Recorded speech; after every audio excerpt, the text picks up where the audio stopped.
खुलुमबाय गोजोन फुंबिलिनि बयनिसिमबो गाहाम हामलायनायखौ जासिहरनाय थाबाय आं सिबि रानी ब्रह्म आसा खालामो नोंथांमोनहा गासैबो मोजाङैनो दङ नोंथांमोननि थाखाय आं गोदान मोनसे भिडिअ लानानै फैबावबाय अन्नानै भिडिअखौ जोबजासिम नायलांदो गवालपारायाव होस्रांनायखौ लानानै दुंहाव थासारि पुलिसनि गुलि गावनायजों सासे सुबुङा जिउ खोमानो गोनां जादों ओजोंहाय रागा जोंनाय रायजो राजाफ्रा फरायसालिखौ अर सावनानै सेवहांगार खालामदों गवालपारायाव होस्रांनायखौ लानानै थांनाय माखासे साननिफ्रायनो दुंहाव थासारि जागासिनो दङ फिन आरोबाव गोबां दुंहाव थासारि जादों गवालपारायाव पुलिस आरो रायजो राजानि गेजेराव गोबां नारा-नाथार हाग्रा बिफाननि मावथिफोरा जेब्ला आसाम पुलिसनि मददजों फाइकान हाग्रा ओनसोलनि लामायाव आयेन बेरेखायै आवग्रिनानै थानाय सुबुंफोरखौ होस्रांनो थांदोंमोन बे समाव रागा जोंनाय रायजो राजाफ्रा पुलिसफोरनि सायाव उल्थायै गाग्लोबदों गेदेर गेदेर अन्थाइ लावथि बायदि लानानै पुलिसफोरखौ बेंखनदों होननानै फोरमायथिदों गवालपारानि डिसिआ उनाव रागा जोंनाय रायजो राजानिफ्राय गाव गावनि जिउखौ रैखा मोननो थाखाय रैखाथि हान्जानिफ्रायबो उल्थायै गुलि गावहरफिननो गोनां जादों होननानै फोरमायथिदों जायजों आसाम पुलिसनि गुलि गावनायजों सानैया जोखोम जानो गोनां जादों बेनि मादाव सासेया उनाव जोबथा हां लादों होननानै फोरमायथिदों जोखोम जानांनाय सानैनि मुङा साकुवार हुसैन आरो कासिम उद्दिन आली सानैनि मादाव साकुवार हुसैना जिउ खोमानो गोनां जादों बेनि अनगायैबो गोबां सुबुंफोरानो जोखोम जानो गोनां जादों गोबां सुबुंफोरजों लोगोसे सा 14 पुलिस आरो सा 9 हाग्रा बिफाननि मावथिफोराबो जोखोम जानो गोनां जादों बे दुंहाव थासारियाव होननानै फोरमायथिदों उनाव रागा जोंनाय रायजो राजाफ्रा होस्रांजानायनि जाहोनाव बिद्यापारा एमइ स्कुलाव अर सावनानैबो खुद्रिदों बेबायदिनो होस्रांनायखौ लानानै दासान्दि गवालपारायाव गोबां दुंहाव थासारि जानानै दङ सीआरपीएफ जवान प्राणेश्वर कचखौ मैया जोबथा बिदाय होबाय झारखंडनि बोकारोआव नाक्साल उदखारिफोरखौ अपारेशन खालामनायाव उदखारिनि गुलिजों जिउ खोमानो गोनां जादोंमोन सीआरपीएफ जवान प्राणेश्वर कचआ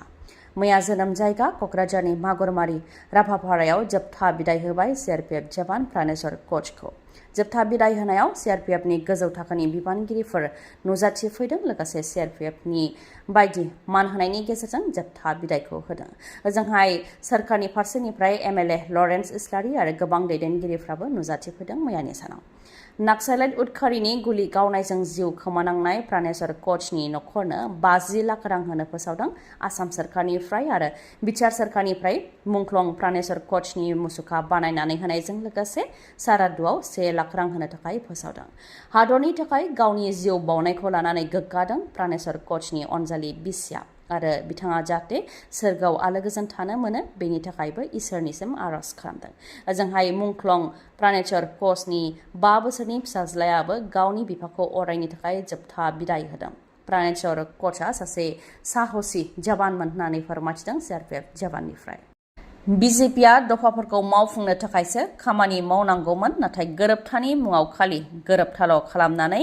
गावसोरनि राजखान्थि मुलाम्फानि थाखायल' बांसिन गोसो होनायखौसो नुदों आरो बियो बिटिसिनि थागिबिफोरनि थाखाय मोजां इसारा नङा होननानै बुंथिबाय UPPLनिफ्राय जेसेबांनो बिटिसि बिसायख'थिया खाथियाव सौफैदों एसेबांनो बीजेपी आरो UPPLनि गेजेराव गोरोबलायैया बांनायनिफ्राय बांदों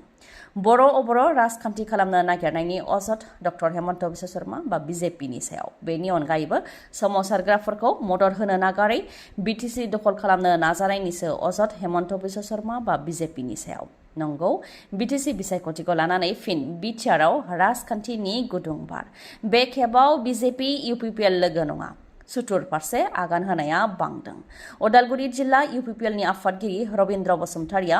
बीजेपीनि सायाव बा डक्टर हेमन्त बिश्व शर्मानि सायाव गोबां अजद लाबोदों आरो कंग्रेसखौबो साबायखर बावदों बिथाङा बुंथिदों दि 2003 आव तरुण गगैया आसामनि गिबि मन्थ्रि थानाय समाव सोमावसारग्रा आफादा कंग्रेसजों बिटिसि गोरोबथा खालामदोंमोन बै समाव कंग्रेसआ बिटिसिखौ सोमावसारग्राफोरनि आखायावनो एंगारनानै होदोंमोन आरो जेबो राजखान्थि खालामाखैमोन मानोना आन्दोलन खालामग्रायासो ओनसोलनि गोनांथि बा आंखालफोरखौ बुजिगौ बेनिखायनो एंगारनानै होदोंमोन आरो बे लेखायै 15 बोसोर सासन खालामदोंमोन BPFआ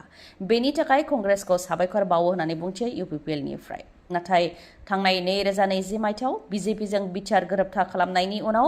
बीजेपीआ बिटिआर दखल खालामनाय आरो बिटिसि सासन खालामनायनि खोथा बुङो जाय सोमोनांथाव गोरोबथा खालामग्राफोरखौसो मदद होनो नांगौमोन नाथाय बीजेपीआ मदद होनो नागारै बिटिसिखौ सेख'नो बा दखल खालामनो नाजानाया जोंनि थाखाय मोजां लैखोन नङा बा इसारा नङा होननानैबो बुंथियो उदालगुरि जिल्ला UPPLनि आफादगिरि बिथाङा बेनि अनगायैबो बिजेपिआ बिटिसिआव रावजोंबो बादाया अबर'नि 70% भटारखौ रैखाथि होनो थाखायसो बिसायख'थि गेलेगोन होननानै डक्टर हेमन्त बिश्व शर्मा बिथाङा बुंदों होननानैबो फोरमायथियो आरो बे बेलायावबो बिथाङा फिननाय होयोदि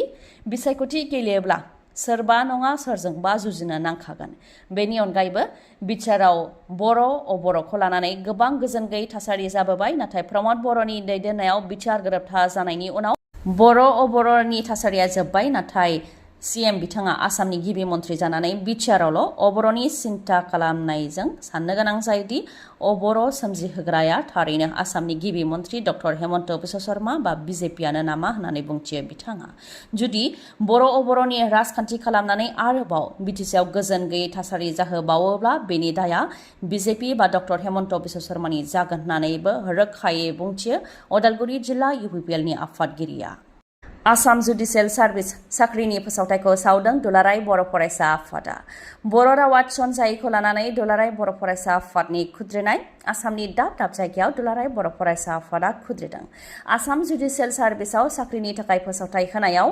50 नम्बरनि असमिया रावखौ रायजोनि राव होननानै कम्पालसारि खालामनानै होदों। बेनि अनगायैबो जुनियर एडमिनिस्ट्रेटिभ एसिस्टेन्टआवबो मोनफ्रोमबो जिल्लानि कर्टआव गासै 367 पस्टनि थाखाय दा एप्लाइ जागासिनो दङ। बेयावबो 20 नम्बरनिखौ असमिया रावखौ कम्पालसारि खालामनानै होदों, जायनि थाखाय बर' बिजोङाव फरायनाय फरायसुला आरो फरायसुलिफ्रा साख्रियाव एप्लाइ खालामनायनिफ्राय गोजानाव थानो गोनां जादों होननानै फोरमायथियो दुलाराय बर' फरायसा आफादनिफ्राय। जायनाखि बर' रावा 90थि फारियाव हाबखानाय आरो आसामनि लोगो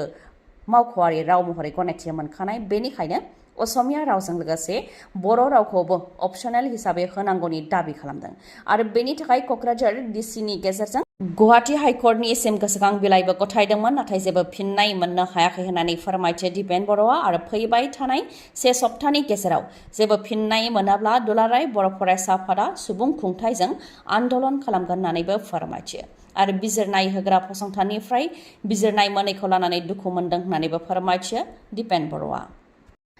गोजोन्थों खौरां। ZJ मिडिया प्रडाक्शननि बानजायनायाव खुंजानाय mega miss mister Mrs India बादायलायनायाव पिंकी रानी बर'आ मेगा मिसेस इन्डिया बिमुंखौ देरहानो हादों। गुवाहाटीआव खुंनाय जादोंमोन मेगा मिस मिस्टार मिसेस इन्डियाखौ, जेराव बाक्सा बर्मानि थागिबि मुस्लिमा पिंकी रानी बर'आ मेगा मिसेस इन्डिया बिमुंखौ देरहानो हादों।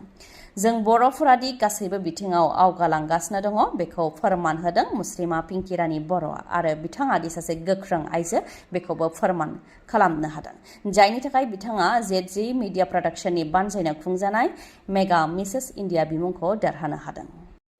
दिनैनि सानावबो BPFआ गोख्रों, बे खोथाखौ फोरमायथिदों हाग्रामा महिलारिया। फोरमायथिनो गोनांदि मोनजि जिल्ला युथ BPFनि बानजायनायाव कक्लाबारिनि दावदारायाव CWC मिटिं खुंदों, जेराव हाग्रामा महिलारिजों लोगोसे BPFनि गोबां लाइमोन दैदेनगिरिफ्रा बाहागो लादों।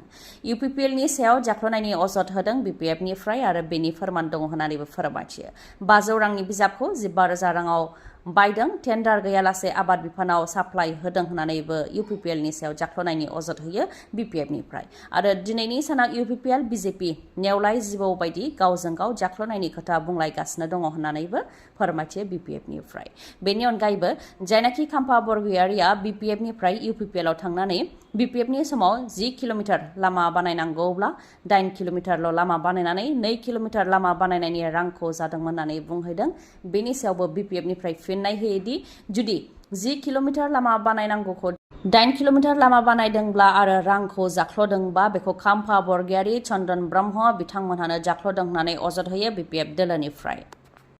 NIA केसआव गोग्लैनाय 13 बारग' NDPनि सोद्रोमाफोरा क'क्राझार जोबथेसालिनिफ्राय उदां जाबाय। मैयानि सानाव मोनाबिलि समाव बिथांमोनहा क'क्राझार जोबथेसालिनिफ्राय उदां जादों। उदां जानो हानाय 13 बारग' NDPनि सोद्रोमाफोरनि मुङा जाहैबाय फारियै मिलन मुसाहारि, सोमखोर ब्रह्म, सोमखोर मुसाहारि, बुलेट मुसाहारि, गान्दा बसुमतारी, अमल मुसाहारि, कामाख्या दैमारि, जेबा बसुमतारी, सिबियारि, सानखां बसुमतारी, सोदोब ब्रह्म, राखेब बसुमतारी आरो बिनद मुसाहारि। गासै 13 बारग' NDPनि सोद्रोमाफोरा मैयानि सानाव उदां जानो हाबाय। खायफा 10 बोसोरनिफ्रायनो जोबथेसालियाव जोबथेजानानै दंमोन आरो खायफाया बेबायदिनो 7-8 बोसोरनिफ्रायनो गोलाव बोसोरनिफ्राय जोबथेसालियाव जोबथेजानानै दंमोन। दा बिथांमोनहा मैयानि सानाव उदां अख्राङाव फैनो मोनबाय। दिनैनि भिडिअआ एसेनोसै। गाबोन आरो गोदान भिडिअजों लोगो मोनफिनबावगोन। नोंथाङा दासिमबो आंनि चेनेलखौ साबस्क्राइब खालामाखैबा अन्नानै साबस्क्राइब खालामदो, लोगोसे लाइक, कमेन्ट आरो शेयार खालामनो दाबाव। गोजोन्थों।